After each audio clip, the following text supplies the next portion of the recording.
Trong video trước, bạn đã thấy mô hình skipgram cho phép bạn xây dựng một nhiệm vụ học có giám sát, nơi bạn ánh xạ từ ngữ cảnh đến các từ mục tiêu, và cách điều đó cho phép bạn học được một biểu diễn từ hữu ích. Nhưng nhược điểm của điều đó là mục tiêu softmax tính toán chậm. Trong video này, bạn thấy một bài toán học sửa đổi gọi là negative sampling, cho phép bạn làm điều gì đó tương tự như mô hình skipgram mà bạn vừa thấy, nhưng với một thuật toán học hiệu quả hơn nhiều. Hãy xem bạn có thể làm điều đó như thế nào. Hầu hết các ý tưởng được trình bày trong video này là của Thomas Mikulov, một người đăng ký Kaizen, Greg Corrado và Jeff Dean. Vậy những gì chúng ta sẽ làm trong thuật toán này là tạo ra một bài toán học có giám sát mới. Và bài toán là cho một cặp từ như orange và juice, chúng ta sẽ dự đoán đây có phải là một cặp ngữ cảnh mục tiêu không? Vì vậy, trong ví dụ này, orange juice là một ví dụ tích cực, còn orange thì sao? Và king, đó là một ví dụ tiêu cực, vì vậy, tôi sẽ viết số 0 cho mục tiêu. Vì vậy, những gì chúng ta sẽ làm là, chúng ta sẽ thực sự lấy mẫu một ngữ cảnh và một từ mục tiêu. Vì vậy, trong trường hợp này, chúng ta có orange và juice, và chúng ta sẽ liên kết nó với nhãn 1. Vậy, hãy để tôi đặt từ ở giữa, và sau khi tạo ra một ví dụ tích cực, vì vậy ví dụ tích cực được tạo ra chính xác như cách chúng ta đã tạo ra nó trong các video trước. Lấy mẫu từ ngữ cảnh, nhìn xung quanh một cửa sổ, giả sử cộng trừ 10 từ và chọn một từ mục tiêu. Vì vậy, đó là cách bạn tạo ra hàng đầu tiên của bảng này với orange juice 1.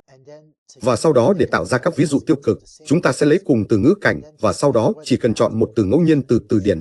Vì vậy, trong trường hợp này, tôi đã chọn từ king một cách ngẫu nhiên và chúng ta sẽ gắn nhãn đó là số 0. Và sau đó hãy lấy orange và hãy chọn một từ ngẫu nhiên khác từ từ điển. Với giả định rằng nếu chúng ta chọn một từ ngẫu nhiên, có lẽ nó sẽ không liên kết với từ orange, vì vậy orange book không. Và hãy chọn một vài từ khác. Orange, có lẽ chỉ là ngẫu nhiên chúng ta sẽ chọn số 0, và sau đó orange. Và có lẽ chỉ là ngẫu nhiên chúng ta sẽ chọn từ of, và chúng ta sẽ đặt số 0 ở đó. Và lưu ý rằng of được gắn nhãn là số 0 mặc dù từ of thực sự xuất hiện bên cạnh orange.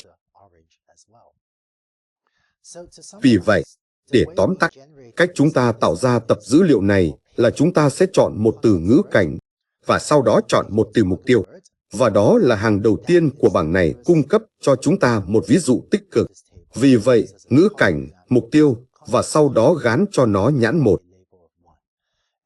Và sau đó những gì chúng ta sẽ làm là trong một số lần, giả sử k lần, chúng ta sẽ lấy cùng từ ngữ cảnh, và sau đó chọn các từ ngẫu nhiên từ từ điển, king, book, te, of, bất cứ điều gì xuất hiện ngẫu nhiên từ từ điển, và gắn nhãn tất cả chúng là số 0, và đó sẽ là các ví dụ tiêu cực của chúng ta.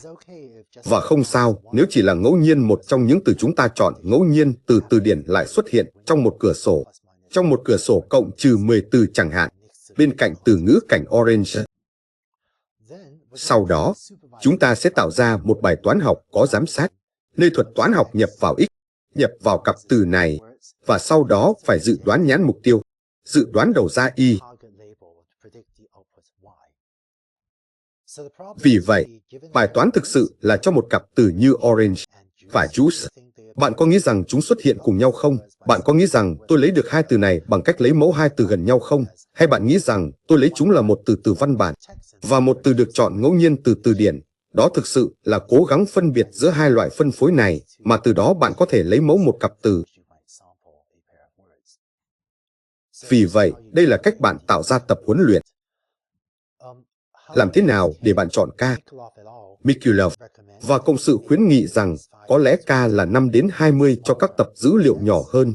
Và nếu bạn có một tập dữ liệu rất lớn, thì hãy chọn K nhỏ hơn. Vì vậy, K bằng 2 đến 5 cho các tập dữ liệu lớn hơn, và các giá trị K lớn hơn cho các tập dữ liệu nhỏ hơn.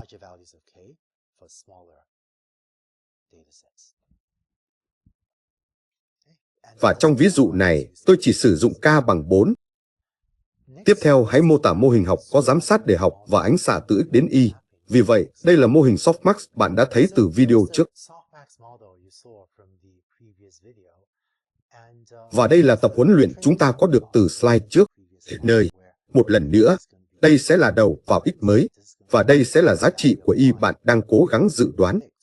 Vì vậy, để xác định mô hình, tôi sẽ sử dụng điều này để biểu thị điều này bằng C cho từ ngữ cảnh, điều này để biểu thị từ mục tiêu thê có thể, và điều này tôi sẽ sử dụng Y để biểu thị không. F1. Đây là một cặp ngữ cảnh mục tiêu. Vì vậy, những gì chúng ta sẽ làm là xác định một mô hình hồi quy logistic. Chúng ta nói rằng cơ hội để Y bằng 1 cho cặp đầu vào C phẩy thê. Chúng ta sẽ mô hình hóa điều này về cơ bản là một mô hình hồi quy logistic. Nhưng công thức cụ thể chúng ta sử dụng là sigmoid áp dụng cho theta chuyển vị, theta thê chuyển vị EC. Vì vậy, các tham số tương tự như trước. Bạn có một vector tham số theta cho mỗi từ mục tiêu có thể và một vector tham số riêng biệt, thực sự là vector biểu diễn cho mỗi từ ngữ cảnh có thể. Và chúng ta sẽ sử dụng công thức này để ước tính xác suất mà Y bằng 1. Vì vậy, nếu bạn có k ví dụ ở đây, thì bạn có thể nghĩ về điều này như có tỷ lệ k trên 1 giữa các ví dụ tiêu cực và tích cực. Vì vậy, cho mỗi ví dụ tích cực, bạn sẽ có k ví dụ tiêu cực để huấn luyện mô hình giống hồi quy logistic này. Và vì vậy, để vẽ điều này như một mạng neuron, nếu từ đầu vào là orange, là từ 6257, thì những gì bạn làm là bạn nhập vào vector quân H, chuyển nó qua E, thực hiện phép nhân đó để có được vector biểu diễn 657.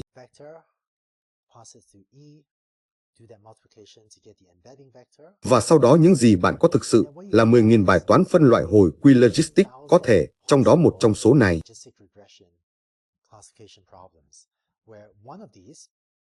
sẽ là bộ phân loại tương ứng với từ mục tiêu có phải là juice hay không. Và sau đó sẽ có những từ khác. Ví dụ, có thể có một từ nào đó ở dưới đây đang dự đoán, từ đó có phải là king hay không, vân vân. Đây là những từ có thể có trong vốn từ vựng của bạn. Hãy nghĩ về điều này như có 10.000 bộ phân loại hồi quy logistic nhị phân. Nhưng thay vì huấn luyện tất cả 10.000 bộ phân loại trong mỗi lần lặp, chúng ta sẽ chỉ huấn luyện 5 bộ trong số chúng. Chúng ta sẽ huấn luyện bộ phân loại tương ứng với mục tiêu thực tế mà chúng ta nhận được, và sau đó huấn luyện 4 ví dụ tiêu cực được chọn ngẫu nhiên. Và đây là trường hợp k bằng 4. Vì vậy, thay vì có một softmax một chiều 10.000 khổng lồ, rất tốn kém để tính toán, chúng ta đã biến nó thành 10.000 bài toán phân loại nhị phân, mỗi bài toán khá rẻ để tính toán.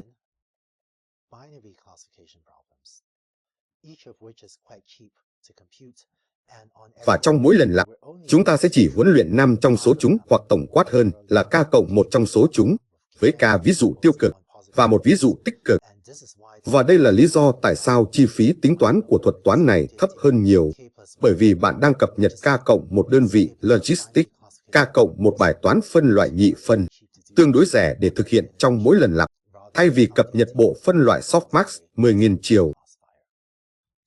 Vì vậy, kỹ thuật này được gọi là negative sampling, bởi vì những gì bạn đang làm là bạn có một ví dụ tích cực, orange, và sau đó juice, và sau đó bạn sẽ đi ra ngoài và cố tình tạo ra một loạt các ví dụ tiêu cực, loại negative sampling, sensitive negative sampling, mong muốn huấn luyện thêm 4 trong số các bộ phân loại nhị phân này. Và trong mỗi lần lặp, bạn chọn 4 từ tiêu cực ngẫu nhiên khác nhau để huấn luyện thuật toán của bạn trên đó. Bây giờ trước khi kết thúc, một chi tiết quan trọng nữa của thuật toán này là làm thế nào để bạn chọn các ví dụ tiêu cực. Vì vậy, sau khi đã chọn từ ngữ cảnh orange, làm thế nào để bạn lấy mẫu các từ này để tạo ra các ví dụ tiêu cực. Vì vậy, một điều bạn có thể làm là lấy mẫu các từ ở giữa, các từ mục tiêu ứng viên. Một điều bạn có thể làm là lấy mẫu nó theo tần suất thực nghiệm của các từ trong ngữ liệu của bạn. Vì vậy, chỉ cần lấy mẫu nó theo, bạn biết đấy, mức độ thường xuyên xuất hiện của các từ khác nhau. Nhưng vấn đề với điều đó là bạn kết thúc với một đại diện rất cao của các từ như the, of, and vân vân. Thì một cực đoan khác sẽ là nói rằng bạn sử dụng, bạn biết đấy, một trên kích thước từ vựng, lấy mẫu các ví dụ tiêu cực một cách đồng đều ngẫu nhiên. Nhưng điều đó cũng rất không đại diện cho sự phân phối của các từ tiếng Anh. Vì vậy, các tác giả Mikhailov và cộng sự báo cáo rằng theo kinh nghiệm những gì họ thấy hiệu quả nhất là lấy giá trị heuristic này. hơi ở giữa hai thái cực của việc lấy mẫu từ tần suất thực nghiệm, có nghĩa là từ bất cứ điều gì là phân phối quan sát được trong văn bản tiếng Anh đến phân phối đồng đều. Và những gì họ đã làm là họ lấy mẫu tỷ lệ thuận với tần suất của một từ với lũy thừa 3/4. Vì vậy, nếu f của quay là tần suất quan sát được của một từ cụ thể trong tiếng Anh trên ngữ liệu tập huấn luyện của bạn, thì bằng cách lấy nó lũy thừa 3/4, điều này là ở đâu đó giữa thái cực của việc lấy phân phối đồng đều, và thái cực kia là chỉ lấy bất cứ điều gì là phân phối quan sát được trong tập huấn luyện của bạn.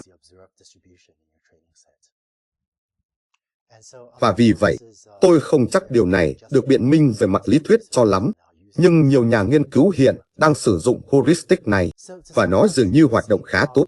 Vì vậy, để tóm tắt, bạn đã thấy cách bạn có thể học các vector từ của bộ phân loại softmax, nhưng điều đó rất tốn kém về mặt tính toán. Và trong video này, bạn đã thấy bằng cách thay đổi điều đó thành một loạt các bài toán phân loại nhị phân, bạn có thể học các vector từ rất hiệu quả. Và nếu bạn chạy thuật toán này, bạn sẽ có thể học được các vector từ khá tốt. Bây giờ, tất nhiên, như trường hợp trong các lĩnh vực khác của Deep Learning, cũng có các triển khai mã nguồn mở, và cũng có các vector từ được huấn luyện trước mà những người khác đã huấn luyện, và phát hành trực tuyến theo giấy phép cho phép. Và vì vậy, nếu bạn muốn bắt đầu nhanh chóng với một bài toán NLP, thì việc tải xuống các vector từ của người khác và sử dụng nó làm điểm khởi đầu là hợp lý. Vậy là xong cho mô hình skipgram. Trong video tiếp theo, tôi muốn chia sẻ với bạn một phiên bản khác của thuật toán học biểu diễn từ mà có lẽ thậm chí còn đơn giản hơn những gì bạn đã thấy cho đến nay. Vì vậy, trong video tiếp theo, hãy cùng tìm hiểu về thuật toán GLOVE.